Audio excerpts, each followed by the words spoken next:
సింధూర అయితే చంచలమ్మని చూడ్డానికి పైకి వెళ్తూ ఉంటుంది. అలా వెళ్తున్న సింధూరని అడుగుతూ ఉంటాడు కేశవ. బాధపడుతూ ఉంటుంది చంచలమ్మ సింధూర విషయంలో.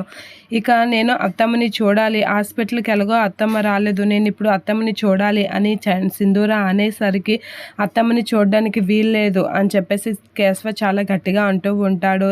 చంచలమ్మని చూడడానికి వీల్లేదని సింధూరని అయితే కిందకి దించేస్తూ ఉంటాడు. అలా సింధూర అయితే వచ్చేసరికి అయినా అత్తమ్మని చూడడానికి ఎందుకు నాకు అన్ని కండిషన్స్ పెడుతున్నారు, నేను అత్తమ్మని చూడాలి అని అనేసరికి చంచలమ్మ అయితే సింధూర మాటలు విని చాలా బాధపడుతూ ఉంటుంది.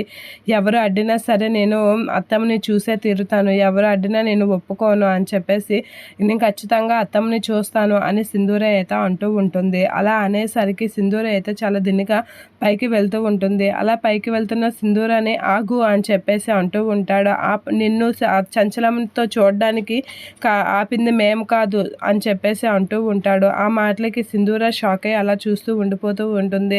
నీ భర్త చంటినే సింధూర నిన్ను అత్తమ్మని కలద్వని చెప్పినవాడు అనేది అంటూ ఉంటాడు. అలా అనగానే ఒక్కసారిగా సింధూర షాక్ అవుతూ ఉంటుంది. ఏంటి నా భర్త చంటి ఎందుకు అలా అంటాడు అని అనేసరికి చంచలమ్మ హాస్పిటల్కి వచ్చి నిన్ను చూడాలని ఎంత పరితపించినా సరే చంటి చూడడానికి వీల్లేదా అని మొహం కూడా చూడనివ్వకుండా చేసేసాడు, చూడకుండా అడ్డుపడ్డాడు. అలా అదంతా చేసింది నీ భర్తే, నీ భర్తనే అడుగు, చంచలమ్మని చూడడానికి వీల్లేదు అని చెప్పేసి కేశవ గట్టిగా అనేసరికి ఆ మాటలకి చంచలమ్మ బయటికి వచ్చి చూస్తూ ఉంటుంది.